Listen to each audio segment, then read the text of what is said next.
My name's Adam Jackson. I started a company that was going to use biometric data to identify bad actors going into like schools and places like that.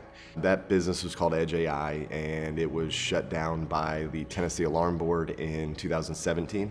They actually didn't just shut down our ability to make money, they shut down the ability to even test the product in the state of Tennessee.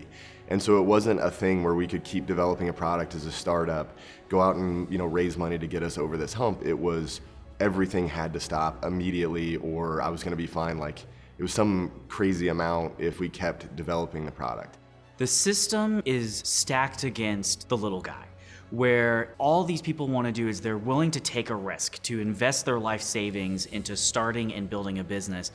And that alone in and of itself is hard, but sometimes the government makes it harder. If you take away that innovation within America, there's no way we're gonna be able to progress forward. So the right to innovate is extremely, extremely important. And it's something that I fight for every single day.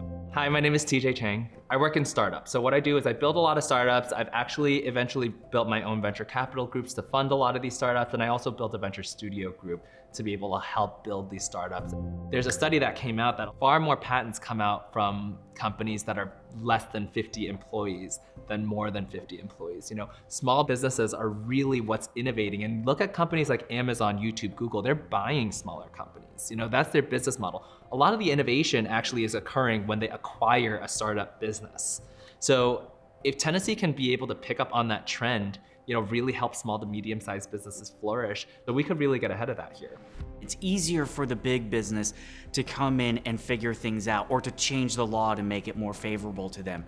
Small guys don't have that influence. And so what we want to do is create a regulatory sandbox to make it easiest for guys like Adam or TJ to come here and get their new business off the ground without having to worry about arcane, onerous regulations getting in the way.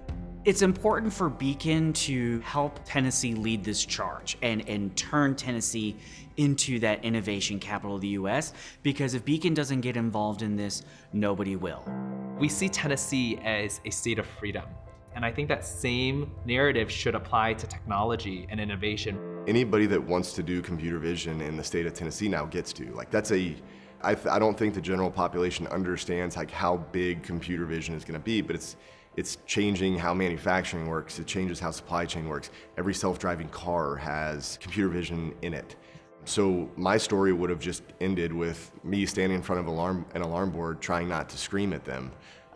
Because Beacon got involved, that alarm board is no longer allowed to stop innovations in all the spots that we talked about before. What Beacon is doing in advocating for the regulatory sandbox is saying this isn't the end of what we need to do, but this is the beachhead that we can take and start moving toward a regulatory environment that makes sense.